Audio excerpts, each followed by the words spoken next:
My name is John Samuel Pickwick. I'll be 27 next spring. Only my grandmother and wife call me Johnny. My father, Robert, did this too when he was alive. I don't know why I'm John, but Samuel was my grandfather's name. My parents were born on the same day. By a strange coincidence, they died on the same day, 22 years apart. My mother, Evelyn, was 22 when she died. Since I was only a few months old at the time, I don't remember anything about her. Nobody ever talked about her. The father died on a deserted stretch of highway. His car went off the road and crashed into a tree. He was under the influence of alcohol, but not drunk. They think he may have fallen asleep as there were no skid marks.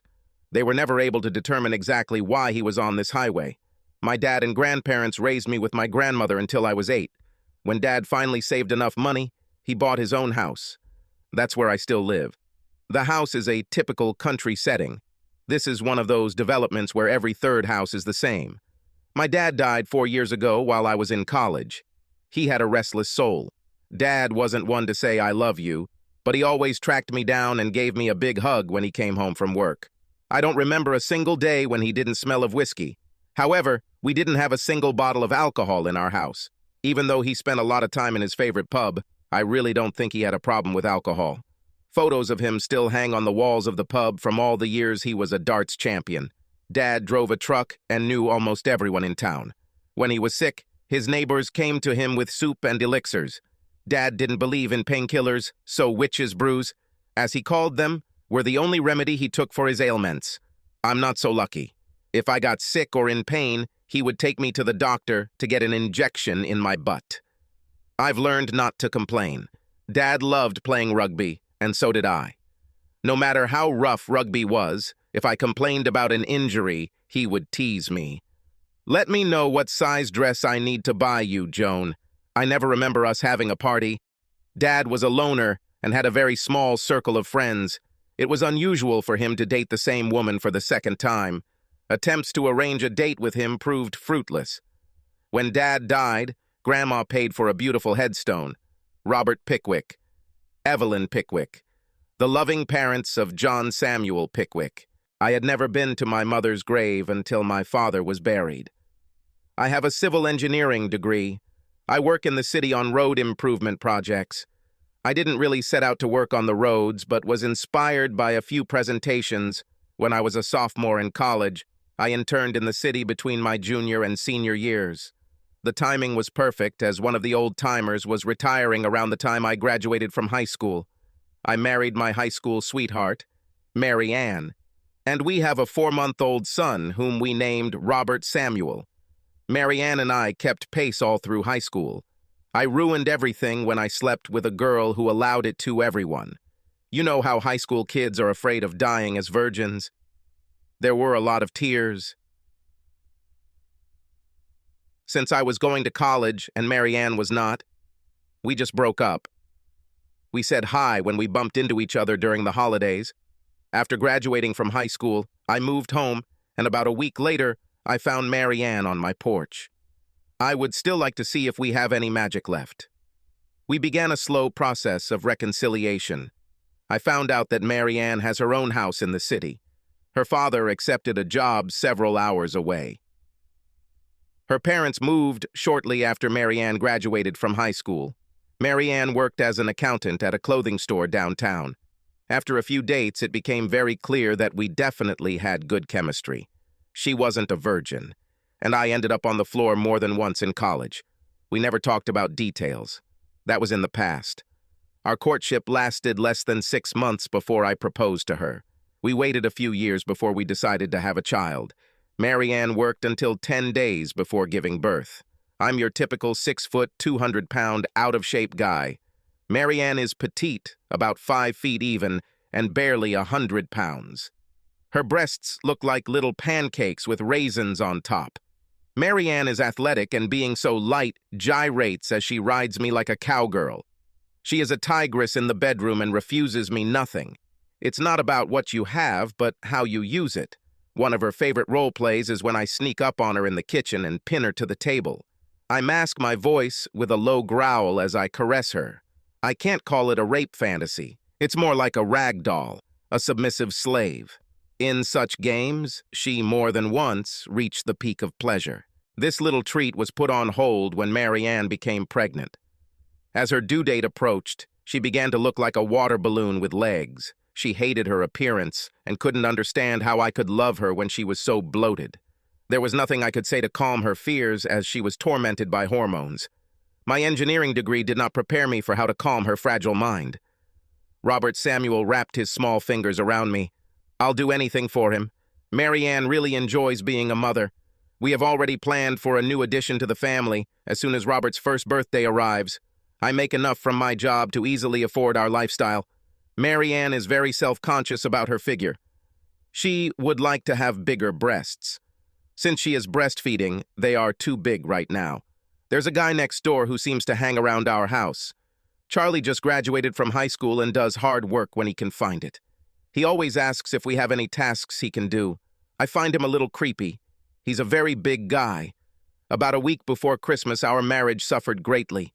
When I returned home, I found Mary Ann sitting on the sofa and crying. I'm really sorry, Johnny. I didn't want this to happen. I'm so sorry, Johnny. Mary Ann, what are you sorry about? Tell me what happened. Sobbing, she said, I was unloading groceries and one of the bags tore. Charlie was nearby and started helping me pack my things. Even though I told him that I could finish it myself, he took several bags to the kitchen. When I turned my back to him, he pinned me against the counter. He did the same thing you do when we play this game. I think he was spying on us. I was just locked. I was scared and confused, but I couldn't speak. Was it rape? Did you enjoy it too? Sorry, I didn't say anything. No, I didn't enjoy it. Everything happened so quickly, I was scared. You didn't answer me. Was it rape? Mary Ann didn't answer. She shook her head. This is just wonderful. Anytime you get scared, will you just let strangers fuck you? Johnny, no, it wasn't like that at all. I didn't know what to do, I just froze. How about screaming, kicking, and clawing? Johnny, it was a mistake. I should have done all this. I love you. Please don't hate me. Why didn't you resist? How long did this last? Johnny, that wasn't fun at all. I was numb. Robert started crying, so I broke away, pushed Charlie, and locked myself in the bathroom. I've probably showered 10 times since then. It's a pity that our marriage was not a crying one. Maybe you could save him. I'm going to stay with my grandmother for a few days. Johnny, no, don't go. I need you. I want to be your wife. Please do not go. I love you. Please. Her tears and pleas won't stop me. I wanted to punch the wall. Nothing in life was more terrible. At rugby training, I told my mates what was bothering me. Lots of backslapping and attempts to cheer me up, but I was in pain. A few days later, while we were warming up before a game, one of the guys pulled me aside. John, Charlie fell, and where is this world coming to? He was kicked while he was lying down. I think a couple of guys kicked him about 100 times with steel-toed boots. He's in St. Rose. There may never be any little Charlies. You guys are the best. After the game, I went home. Mary Ann began to cry and beg. I'm really sorry. I made a mistake. I love you. Please do not leave me. Please. I'm not ready to discuss. I took a shotgun shell, wrote Charlie on it, and put it in my pocket. I found Charlie's room in the hospital. During the attack, he tried to protect his jewelry with both hands. His hands were no match for the steel toes of rugby boots. Both arms were in casts, and he also had a lot of tubes connected. When he saw me, his blood pressure began to rise, matching his growing fear. I showed him the shotgun shell. Charlie, I won't hurt you today. See your name on this shell? If I ever find out that you've even thought about Mary Ann, your mouth will be full of what's in that little thing. Am I making myself clear enough for you, Charlie? He nodded affirmatively several times. His blood pressure was alarming when I left the room. I went to the pub to drown a few sorrows. Grandmother scolded me when I came to her. Johnny, open your heart. Give her a chance. Don't wait too long. Please. I'll need a few more days, Grandma. I hugged her and went to bed. This morning, I found my grandmother at the kitchen table with a box of tissues. She took down a photograph of my father and stared at it. She doesn't seem to sleep at night. Are you okay, Grandma? Holidays are hard. Have you thought about what I said? Yes, I'm not ready yet. See you tonight. I repeated last night, headed to the pub, listened to the lecture when I got to Grandma's house and went to bed. I woke up on Christmas Eve to find Grandma in the kitchen again. She looked upset. The tissue box was empty and she was looking at a photo of my father. It seemed to me that she was muttering something, but I could not make out what it was. "Good morning, Grandma. Is there anything in town? Today is my day off at noon." "Johnny, have you decided yet?" "Not yet." "Open your heart, Johnny. It was a mistake, maybe a big one, but still an error. Do you need me to tell you about some big mistakes you've made? How is this different from you and that approachable girl at school? I just hope you don't wait too long. You are as stubborn as your father. Grandma, we are married now. This is completely different. At that time, Mary Ann was already wearing your wedding ring. I'll tell you what has changed. It is now you who have to deal with the sting of betrayal. When it was her feelings, it was no big deal. But now that it's your feelings, well, is it different? Don't wait too long, Johnny." She started crying again. I kissed her forehead and left. I found myself in a pub around dinner time. There's not much here. A few people come and go. I felt very depressed. God, how I miss Mary Ann and little Robert. I think I've already decided what to do. Another breath of pride. I washed it down with whiskey. I know alcohol is not the answer, but I was pretty sure milk and water were too. "Hey, guy." He extended his hand. "You look just like I feel." "My name is Bobby. I've been watching you for a long time. May I join you?" I looked up and saw a guy about my age, maybe a little younger, with empty eyes and an impassive look. There was a slight whiff of whiskey on his breath. "Certainly. I didn't notice you." Shaking his hand. "My name is John. Let me guess, like me, my wife cheated?" I nodded. "Do people live here, Johnny? Christmas should be spent with family." "That's right, I'm John. But I never knew my mother. She died when I was a baby, and my father died 4 years ago. What about you, Bobby?" "Well, if you are John, then I will be Robert. Both my parents are alive. I'm alive until I figure out raising a child. Johnny, I found out about this a few months ago." "You?" "I'm John. Last week. My lady at the party cheated on me. Anyway, she felt guilty and broke down after a few days. At your place? My neighbor forced himself on her, but she didn't stop him. That night she couldn't stand it. Let me guess. I'm really sorry. It was a mistake. I love you. Do not leave me." "Yes, all of this. There's probably a script they all follow. I'm telling you, Johnny, I was cruel. I made her tell me everything down to the smallest detail. She was beside herself with grief. I didn't back down. He said that I would most likely get a divorce. I hear you. I haven't applied yet, but I'm going crazy, thinking that I will. I should have calmed down, but I couldn't chew and swallow the last piece of pride. This is what hurts the most. I'm telling you, Johnny, her eyes were full of tears. She worked here as a waitress, and guys were constantly hitting on her. I still carry her photo." He reached into his back pocket and pulled out his wallet. He knew exactly where the photograph was. She was wrinkled, but you could tell she was beautiful. "The picture was taken a couple of years ago. He's still my favorite." "You still haven't gotten along with her?" "No, I was too stubborn. She made a mistake and I would forgive her. It's just too long. She wrote me a note and left. All I have to remember about her is our child." He opened his wallet again, rummaged through it, and pulled out a photograph of a woman holding a child. "I can't believe she left you with the baby." We were all shocked. She loved him so much. It didn't make any sense. I can't bring myself to hold the boy. He reminds me of her. "Robert, that's why you have to keep him. Because he reminds you of her."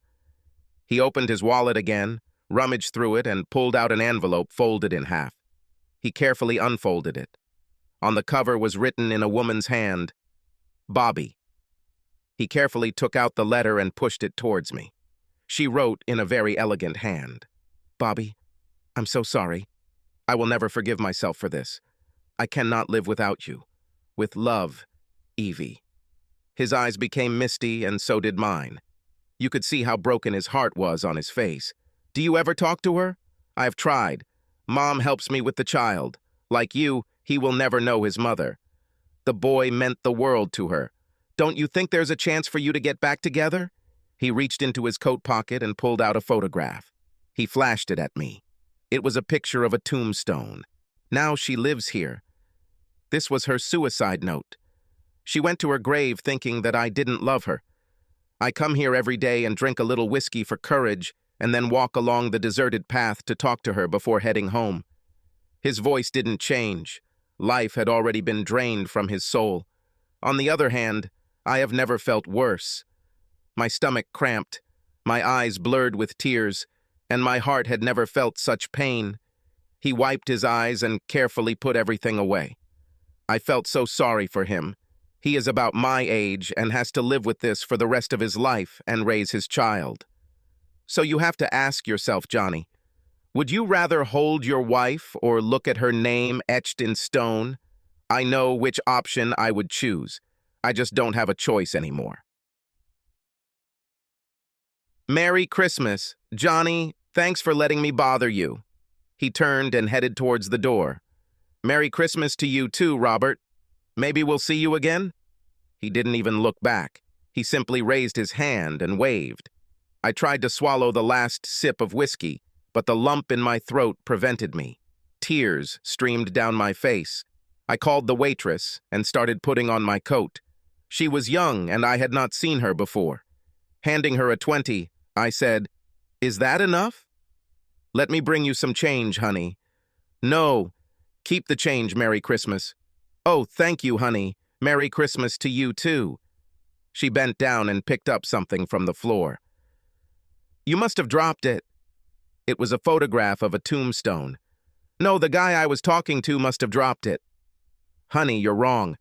I've been here since 4 o'clock and there were only a few people here. You were alone all evening." "No, it was a guy my age. His name is Robert."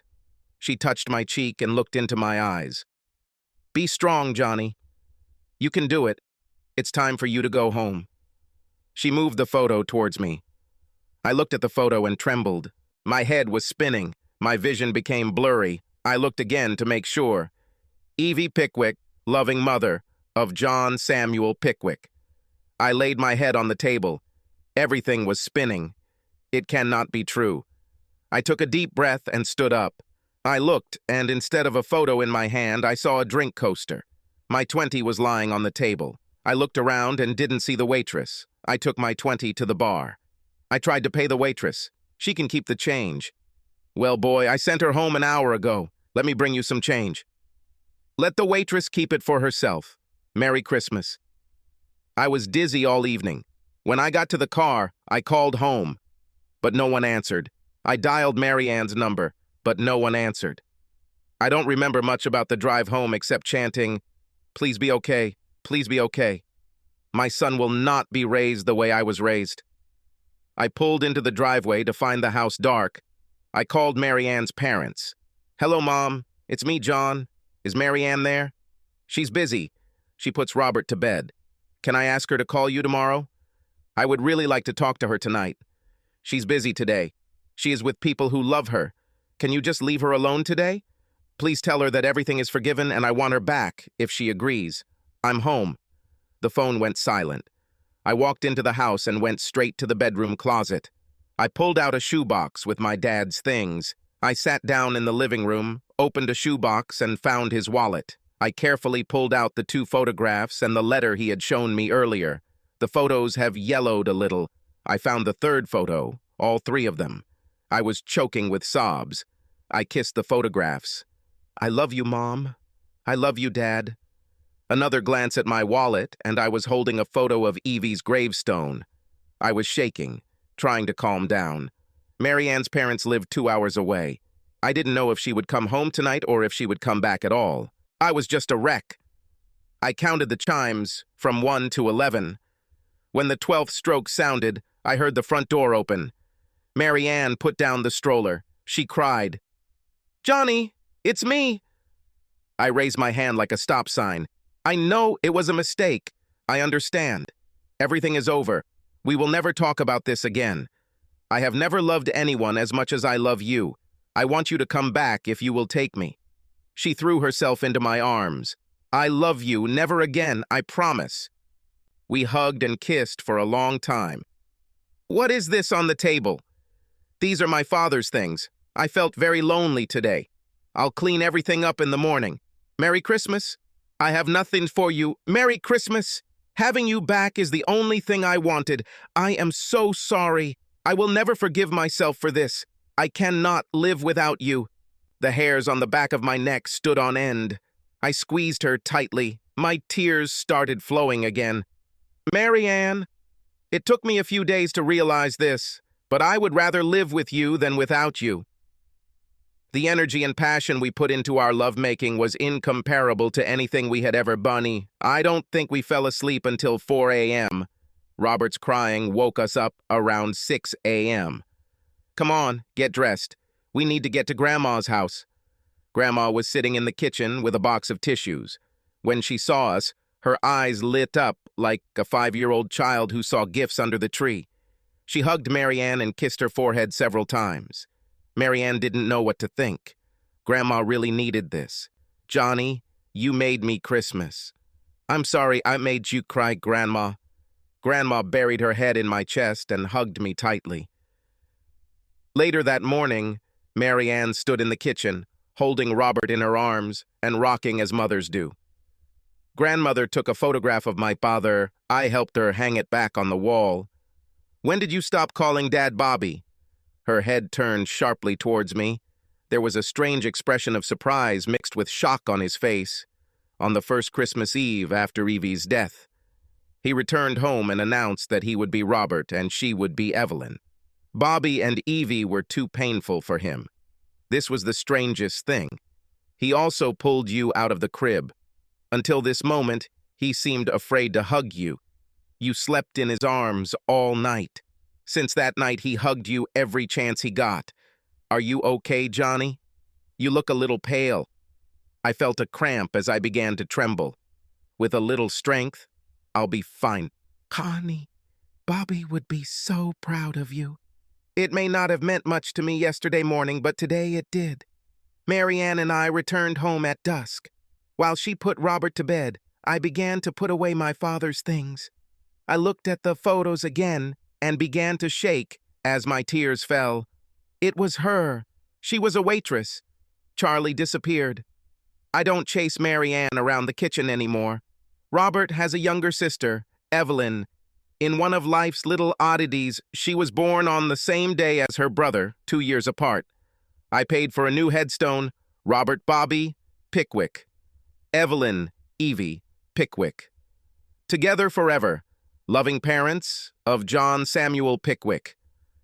I tried to explain to Mary Ann what happened that evening, but she doesn't believe me.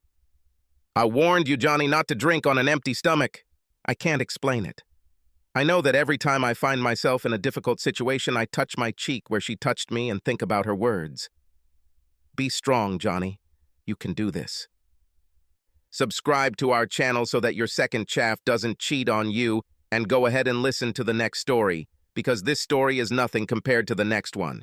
If you're under 18, don't even think about listening to the next one.